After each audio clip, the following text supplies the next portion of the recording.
Alright guys, in today's video, I'm going to show you exactly how I get that vintage film-inspired look in my photos. This video is in partnership with Dehancer. They're not paying me to do this review, and this is just an honest review. I love this plugin so much, and it's allowed me to take my creativity as a photographer to the next level.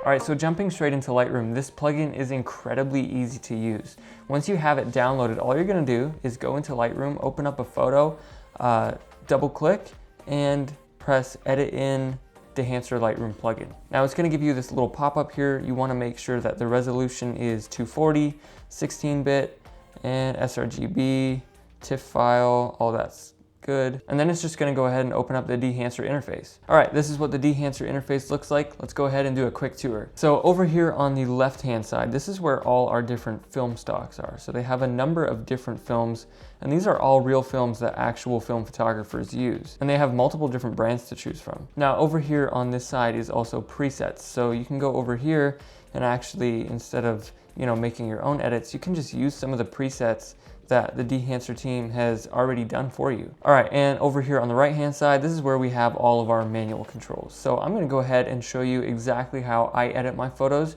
using this plugin. So the first thing that I do is I find a film stock that I like. A lot of times I usually edit with the Kodak films. I really like some of the Fuji ones, but I really love the warmth that the Kodak films give. The Cinestill films are definitely staples for me. You can see here they have these little letters on the end of it, D and T. T stands for tungsten, D stands for daylight, and that's the warmth of the film. A tungsten film is going to be a lot cooler, whereas a daylight film is going to be a lot warmer. So usually what I'll do is I'll just go through the films, find one that I like that matches kind of the look that I'm going for. And I really like this Fujichrome Provia 100F. I use this film a lot. I really like how it brings out the pinks and the blues. Right up here we have this slider that says push and pull.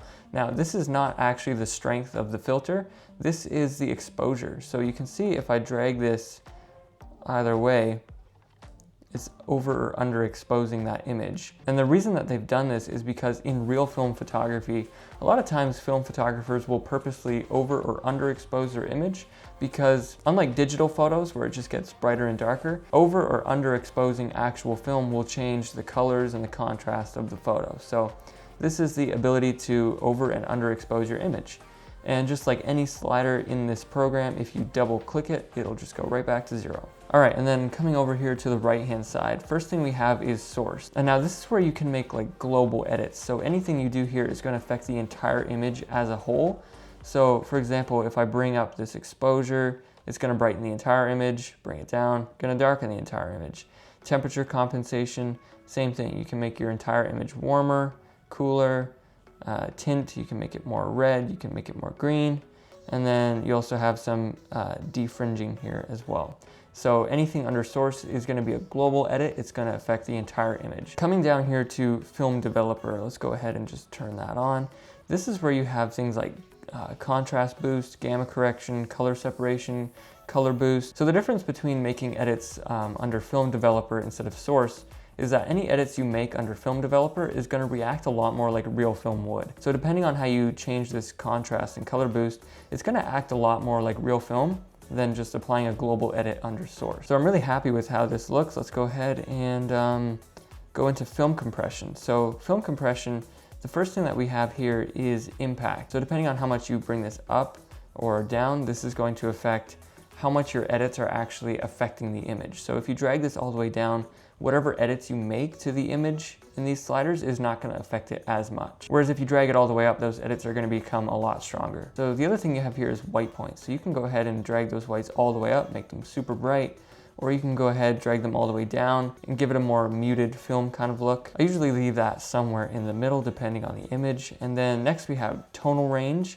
Now film has a very wide dynamic range, and so this allows you to actually mimic the tonal range of film. And so you can bring that all the way up, bring it all the way down, do whatever you want. And you can see it's also affecting the exposure of the image. And that's because when you compress the tonal range of an image, then it's going to affect the brightness of it. All right, and last we have color density. Now film has very dense colors. They look very rich and full of characters. So if you want to mimic that, you can go ahead and drag that all the way up And then you can see that these colors just look a lot more rich and they're really popping off the screen now. All right, and next we have expand. Now this is where I usually edit the black point and white point of the image.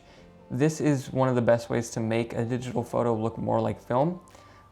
If you want to go ahead and bring down the black point to give it that more faded vintage look, and then you can do the same thing with the whites, just bring those down, give it a little bit more of a film look. And then next, going into prints. Now there's two main variables that are going to determine how your image looks in Dehancer. The first one is the film stock that you choose, and the second one is the print. Now the print is mimicking the paper that this film is being printed onto. In real film photography, they take the image on a roll of film and then transfer that to like actual print on paper, or they transfer it to another roll of film in the case of video. So this is just mimicking that paper that you're printing it onto, and those are really the two main variables behind how your image looks, is the film stock that you choose and then the paper that you print it onto. They have a few different options here. They have linear, they have Cine and Film Log, they have Fujifilm 3513, Kodak 2383, and Kodak Endura glossy paper. Now the one that I usually use is this Kodak 2383 print film. I find that it usually gives me the best results. It gives a nice warmth, has nice rich colors, and it also just really takes that digital look and gets it looking more like film. All right, and then we have a few other sliders here. We have target white, so this is affecting, you know, the actual white point of the image if you want to go ahead and make that warmer or cooler. And then we also have exposure here. So this is affecting the exposure of the actual print profile or the paper, like I said, that we're printing it onto. And then again, we have tonal contrast. You can go ahead and drag that either way. And then we have color density, and this is really just mimicking the exact same thing that we did with the other slider, except it's just making adjustments to the actual paper that we're printing it onto. All right, and then down here we also have saturation that you can go ahead and change however you like. Now for those of you who are still learning about film, a color head is part of the film process, and so essentially what a color head does is it introduces certain colors into the film, and because a film is negative, whatever color they introduce is actually going to give more of the opposite in the final product. So for example, we have these yellow and blue sliders, we have these magenta and green sliders, and we have these cyan and red sliders. So whichever one we decide to introduce is going to give us the opposite effect in the final product. And so this is basically just trying to recreate the authentic film process. And then right here, there's this little toggle that says gang. If you go ahead and click that, then it just moves all of these together simultaneously. All right, and then right here we have the shadows tone. You can go ahead and make the shadows cooler or warmer. Usually what I do is I'll go ahead and make the shadows cooler. I'll leave the midtones and then I'll make the highlights warmer. And I think that just really gives a nice kind of dynamic range and contrast, especially in an image like this that has a lot of blues and oranges. And then right here we have preserve exposure and impact, just like in the previous ones. And then right here under film grain, if I go ahead and toggle this on, you can see that we have some presets here, or we can go ahead and do our own custom grain. Now they allow you to change the size, the amount, the resolution, and a really cool feature is they allow you to specifically add more grain to either the shadows, the midtones, or the highlights all individually. And then right here where it says color, this is a really cool feature. So in most programs, they only give you the option to add monochromatic grain. Now with digital photos, colorful grain is just considered noise, but in film photos, you would never have monochromatic grain on a colorful photo. So anytime that you'd get grain in a colorful photo, it would always be colorful grain. You would never have, you know, monochromatic grain in a colored photo. So this is just a really cool ability to make your grain colorful. You can also make it monochromatic if you want, but this allows you to kind of just stay true to the film look and yeah, give it some colorful grain. All right, and then under halation, you can see we have some presets here, and then we can also go ahead and do custom if we want. Halation is essentially boosting any, you know, glowing light sources in a photo. So, you know, we have source limiter, background gain, smoothness, local diffusion, global diffusion, amplify, and then they also allow you to change the hue, whether you want that glow to be either more green or more red, blue compensation, impact, all of that stuff. And so this allows you to just really customize the halation and how it looks. And then right under halation, we also have bloom. Now bloom is doing a very similar thing as halation. It's essentially just boosting any light sources in the image. They have some presets and they also have a custom option. It's very, very similar to the halation. And it essentially just allows you to really edit how you want those light sources to look. All right, and then here under film damage, just like the other ones, they have, you know, some presets that we can choose from, or we can also do it completely custom. Usually if I'm gonna add film damage, I'll do it custom. They have dust, hairs, and then scratches. And so usually what I'll do is I'll go ahead and bring this dust down. I'll bring the hairs up a little bit and then scale that all the way up. And same thing with the scratches. Just add some more scratches, scale that all the way up. Now you might be thinking to yourself, wow, that's a lot of film damage. That looks really cheesy. But what we're gonna do is we're gonna go over here to total amount and drag that right down.